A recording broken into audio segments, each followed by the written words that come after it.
নমস্কার, story officially চ্যানেলে আপনাদের প্রত্যেককে স্বাগত। আমি আজকে একটা সুন্দর কাহিনী বলছি। সামান্য অজান্তে গুরু অপরাধ হয়ে গেছে একজনের। তার জন্য তার কতটা মানে ওই গুরু অপরাধ থেকে মুক্তি পাওয়ার জন্য তার কঠোর থেকে কঠোর প্রায়শ্চিত্ত তার করেছিলেন। সে কে এবং কেনই বা তিনি এরকম করলেন, সেই কাহিনী আমি আজকে বলছি। উড়িষ্যার অনেক দিন আগে উড়িষ্যার রাজা ছিল কুলশেখর নামে এক রাজা। তিনি এতটাই ভালো রাজা ছিলেন, মানে সর্ব বিষয় তিনি গুণী রাজা ছিলেন। তার সূর্যের মতো তার তেজ ছিল, চন্দ্রের মতো তার শীতলতা, এবং তিনি দানে মানে প্রচণ্ড দানবীর ছিলেন, এবং তা বৃহস্পতির মতো তার জ্ঞান ছিল। তার থেকেও রাজার সবচাইতে বড় গুণ ছিল তিনি খুব বিষ্ণু ভক্ত। জগন্নাথ প্রভুকে তিনি এত ভালোবাসতেন, এবং জগন্নাথ প্রভুর কথা এবং বিষ্ণুর কথা, এবং যেখানেই ভগবানের কথা, ভগবানের নাম হতো, রাজা তার প্রতি প্রচণ্ড রুচি ছিল শোনার, এবং তিনি শুনতে যেতেন। একবার সেই রাজা কী করে, রাজপ্রাসাদে তিনি ভগবানের কথার আয়োজন করেন, এবং রাজার বড় বড় মন্ত্রীরা এবং যত ব্রাহ্মণ বৈষ্ণব প্রত্যেকে আসে, এবং তাদেরকে সুন্দর বসার ব্যবস্থা করে রাজা সিংহাসনে বসে সেই কথা শ্রবণ করছেন, এবং মন দিয়ে তারা ভগবানের কথা, বিষ্ণুর কথা তিনি শ্রবণ করছেন। তখন সেই সময় রাজার গুরুদেব সে ওখানে আসে।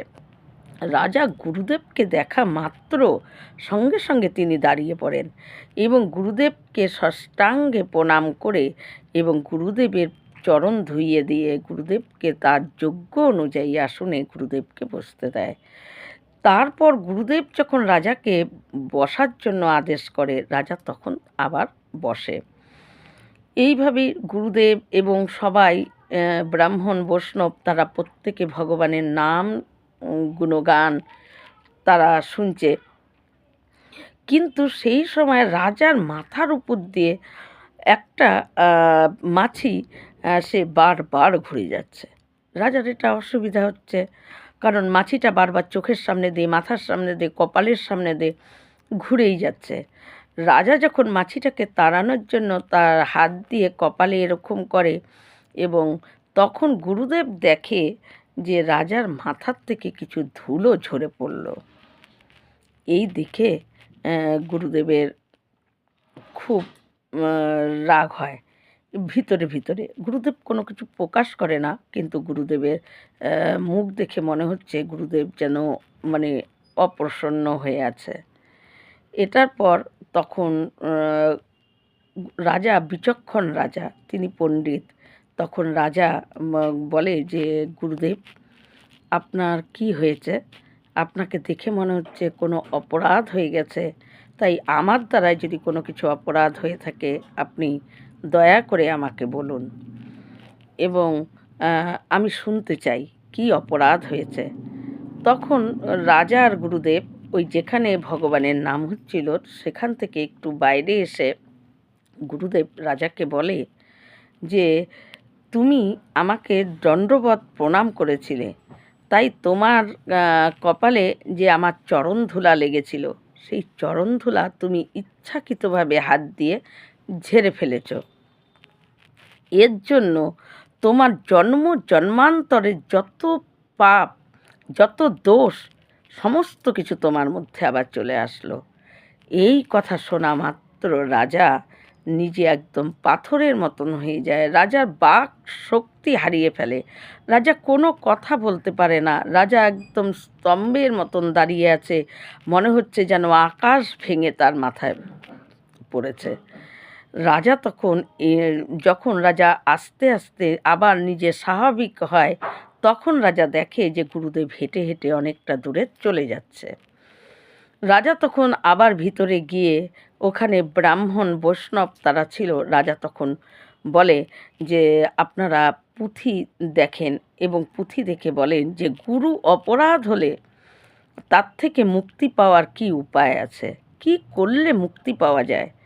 তখন রাজার কথা মতো ব্রাহ্মণেরা বৈষ্ণবেরা তারা কি করে বেদ বেদান্তর বড় বড় গ্রন্থ নিয়ে তারা উল্টে পাল্টে দেখছে।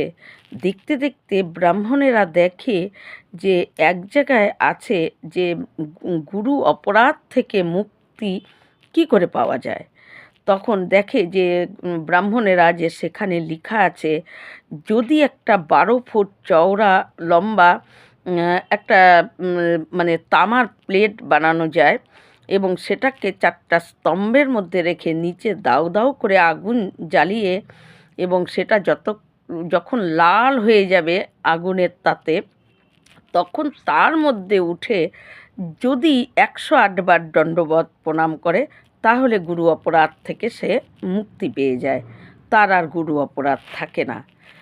তখন কিন্তু ব্রাহ্মণেরা যখন এটা পড়েছে কিন্তু ব্রাহ্মণেরা এই রাজাকে তাদের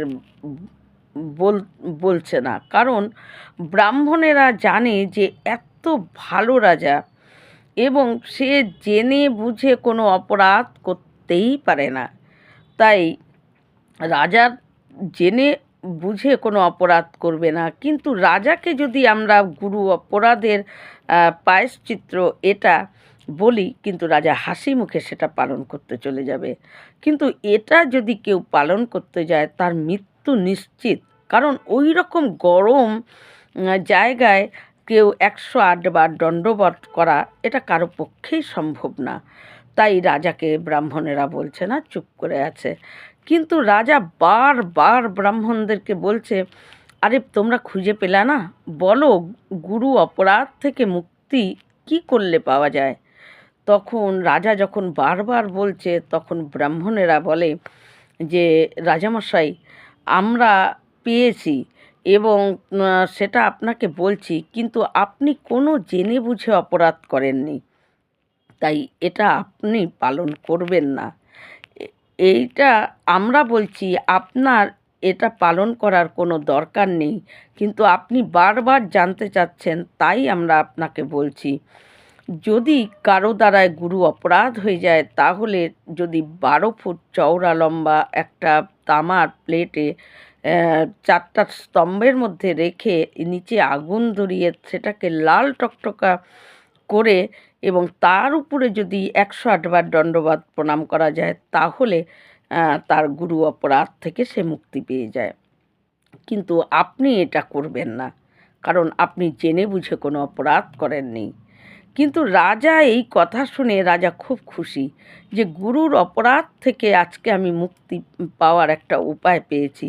রাজা সাথে সাথে চলে যায় সেই রকম একটা তামার প্লেট তৈরি করে এবং নিজে হাতে 4টা স্তম্ভ মধ্যে সেটাকে রেখে নিচে দাউ দাউ করে আগুন জ্বালিয়ে দেয় এবং আগুন জ্বালিয়ে ওটা যতক্ষণ লাল হচ্ছে রাজা কী করে একটা পবিত্র নদীতে স্নান করে সে মাথা কপালে তিলক কাটে এবং রাজার বস্ত্র ছেড়ে সে সাদা একটা বস্ত্র ধারণ করে তারপর গলায় তুলসীর মালা পরে সে জগন্নাথ প্রভুর ওই শুকনো চাল ভাত সেটা তিনি গ্রহণ করে তিনি একদম প্রস্তুত হয়ে যায় ওটার মধ্যে ওঠার জন্য। এদিকে প্রজা ব্রাহ্মণ সবাই ওখানে ছুটে ছুটে আসে। প্রজা ব্রাহ্মণরা হাউ হাউ করে কাঁদতে থাকে। রাজাকে বলে প্রজারা, আপনার যদি কিছু হয়ে যায় তাহলে আমরা অনাথ হয়ে যাব, আপনি এ কাজ করবেন না, কারণ আপনি জেনে বুঝে কোনো অন্যায় করেননি, কিন্তু আমরা অনাথ হয়ে যাব। হে রাজামশাই আপনি এ কাজ করবেন না। কিন্তু রাজা তখন বলে যে দেখো তোমরা কেন অনাথ হবে, আমি তো সামান্য একজন, আমি কি তোমাদের অভিভাবক, অভিভাবক তোমাদের জগন্নাথ প্রভু, তাই আমার যদি কিছু হয়ে যায় তোমরা অনাথ হবে না, তোমরা জগন্নাথ প্রভু তোমাদেরকে রক্ষা করবে, আর তোমরা তার উপরই সেই তোমাদেরকে রক্ষা করে রেখেছে। তাই আমার যদি কিছু হয়েও যায়, তোমরা কোনো অনাথ হবে না। আর দেখো, এই শরীর একদিন তো ত্যাগ করতেই হবে, দুদিন আগে আর দুদিন পরে। এই শরীর তো চিরস্থায়ী না, তাই এই শরীর তো ত্যাগ করতেই হবে, মৃত্যু তো আসবেই। তাই দুদিন আগে আর পরে যদি প্রভু জগন্নাথ যেটা চায় সেটাই হবে। তবে তোমরা সবাই ভগবানের নাম স্মরণ করো, আর কান্নাকাটি করো না। এই বলে রাজা আস্তে আস্তে হেঁটে সেই গরম ওই তামার প্লেটের উপর উঠে তিনি প্রথমেই একবার যেই দণ্ডবত করেন, আর প্রজা ব্রাহ্মণ সবাই হাহাকার করে ওঠে যে রাজা বুঝি আর দ্বিতীয়বার দণ্ডবত করার মতো তার অবস্থা থাকবে না, কারণ রাজার শরীর শেষ হয়ে যাবে। কিন্তু যখন সবাই হাহাকার করে উঠে, রাজা তখন কি করে, আবার উঠে আর একবার দণ্ডবত করে। রাজা যখন উঠে তখন তারা আবার একটু নিশ্চিন্ত হয়, না রাজা তাহলে বেঁচে আছে। আবার রাজা যেই দণ্ডবত করে, আবার সবাই হাহাকার করে উঠে যে রাজা বুঝি আর উঠতে পারবে না। এই করে করে এদিকে 34 বার রাজা দণ্ডবত প্রণাম করেছে। এইদিকে রাজা যখন ওই গরমের মধ্যে দণ্ডবত প্রণাম করছে, কিন্তু প্রভু জগন্নাথ তিনি কি আর স্থির থাকতে পারে? সেই তামার ওই গরম প্লেটটি তিনি এতই শীতল করে দেয়, দেখে মনে হচ্ছে রাজহংস যখন নদীতে মানে বিচরণ করে, ঠিক রাজাকে দেখে মনে হচ্ছে ওই গরম তাওয়াটার মধ্যে রাজাও যেন রাজহংসের মতো বিচরণ করছে। কিন্তু প্রভু জগন্নাথ ওই তামার পাত্রটিকে এতই শীতল করে দেয়। এবং এদিকে প্রজারা তো হাহাকার করতেই থাকে। রাজা যেই উঠে তখন একটু শান্ত হয়, আবার যখন দণ্ডবত করে আবার তারা হাহাকার করতে থাকে। এই করতে করতে যখন 34 বার করা হয়ে যায়, তখন পৃথিবী টলে উঠে। কারণ এই রকম কঠোর প্রায়শ্চিত্ত দেখে পৃথিবী তখন তিনি সহ্য করতে পারেনি, পৃথিবী তখন টলে ওঠে। আর তখন প্রভু জগন্নাথ তিনি স্বয়ং একটা ব্রাহ্মণের রূপ ধরে এসে পড়ে, এসে রাজার ওখানে যায়, রাজার হাত ধরে তাকে নামিয়ে নিয়ে আসে। এবং রাজা যখন ওই ব্রাহ্মণ তাকে হাত ধরে ওখান থেকে নামিয়ে নেয়, তখন রাজা ওই ব্রাহ্মণকে দণ্ডবত প্রণাম করে। এবং দণ্ডবত প্রণাম করার পর রাজা জিজ্ঞাসা করে যে আমার রাজ্যে যত ব্রাহ্মণ আছে, আমি প্রত্যেকটা ব্রাহ্মণকে চিনি, কিন্তু আপনাকে তো আমি কোনো দিন দেখিনি, আপনি কে? তখন ওই ব্রাহ্মণ, ওই জগন্নাথরূপী ব্রাহ্মণ, সে কী করে, শঙ্খচক্র গদা পদ্মে চতুর্ভুজ রূপ ধারণ করে এবং রাজাকে দর্শন দেয়। আর রাজার আরাধ্যই হলো নারায়ণ। শঙ্খচক্র গদাপদ্ম বিষ্ণু রূপ রাজার আরাধ্য দেবতা। রাজা তার আরাধ্য দেবতাকে সামনে দেখে এবং স্বয়ং বিষ্ণুকে সামনে দেখে রাজা খুব প্রসন্ন হয় এবং আবারও দণ্ডবত প্রণাম করে। এবং তখন ওই বিষ্ণু বলে যে হে রাজা, তুমি যেটা করলে আজকে, তোমার এই গুরু ভক্তি, তোমার এই গুরুর প্রতি শ্রদ্ধা আর ভগবানের প্রতি তোমার যে বিশ্বাস, এটা যুগ যুগান্তর ধরে তোমার এই কাহিনী লিপিবদ্ধ থাকবে। এটা যুগ যুগান্তর ধরে সমস্ত মানুষেরা এটা জানতে পারবে। তোমার এই কাহিনী অমর হয়ে থাকবে, চির অমর হয়ে যাবে। এদিকে ভগবানের মায়ার জন্য অন্যান্য ব্রাহ্মণেরা, প্রজারা, তারা কিন্তু শঙ্খচক্র গদাপদ্ম ধারণ করা চতুর্ভুজ মূর্তি তারা দেখতে পাচ্ছে না, তারা দেখছে একটা ব্রাহ্মণের সঙ্গে রাজা কথা বলছে। কিন্তু রাজা দেখতে পাচ্ছে যে স্বয়ং চতুর্ভুজ মূর্তি নারায়ণ তার সঙ্গে কথা বলছে। রাজার ভিতরে আনন্দময় হয়ে ওঠে এবং সমস্ত ব্রাহ্মণ আর সমস্ত প্রজারা মানে রাজার জয় জয়কার করে যাচ্ছে, রাজার নামের সমানে ধ্বনি দিয়ে যাচ্ছে। এবং ভগবান বিষ্ণু তখন বলে যে তোমার যখন এই শরীর ত্যাগ করার সময় হবে, যখন তোমার এই শরীর তুমি ত্যাগ করবে, তখন ওই বৈকুণ্ঠ ধাম তোমার জন্য অপেক্ষা করছে, তুমি আমারই কাছে থাকবে। হে রাজা, তুমি তোমার জায়গায় তুমি সেই রাজ্য যেভাবে চালাচ্ছ সেভাবে চালাও। বলে সেই জগন্নাথ ভগবান, চতুর্ভুজ রূপ ভগবান, তিনি আবার মানে অদৃশ্য হয়ে যায় এবং চলে যায়। আর রাজার প্রজারা এবং ব্রাহ্মণেরা জয় জয়কার করে রাজাকে আবার পুনরায় সেই রাজবাড়িতে তারা নিয়ে যায়। তাই এই গুরু ভক্তি, রাজার এই রকম গুরু ভক্তি, ভগবানের প্রতি বিশ্বাস, আর এই কুল সখী রাজা, তার এতটা গুরুভক্তি ছিল, তার গুরুভক্তি যুগ যুগান্তর ধরে এবং চির অমর হয়ে আছে তার ভক্তি। এবং তার মতন এত সুন্দর, এত ভালো রাজা মানে খুব কমই দেখা যায়। এবং এই এত ভালো আর এত প্রজাদের কে তিনি এতটাই স্নেহ চোখে দেখতেন, এবং সমস্ত প্রজারাও এই রাজাকে, রাজার জন্য তারা ব্যাকুল হয়ে গেছিল। আর এই রাজা এতটাই ভালো ছিল, তাই এই রকম করে তার গুরুভক্তির তিনি পরিচয় দিয়েছিলেন। এই রকম ভিডিও পাওয়ার জন্য আমার চ্যানেলটিকে সাবস্ক্রাইব করবেন। নমস্কার।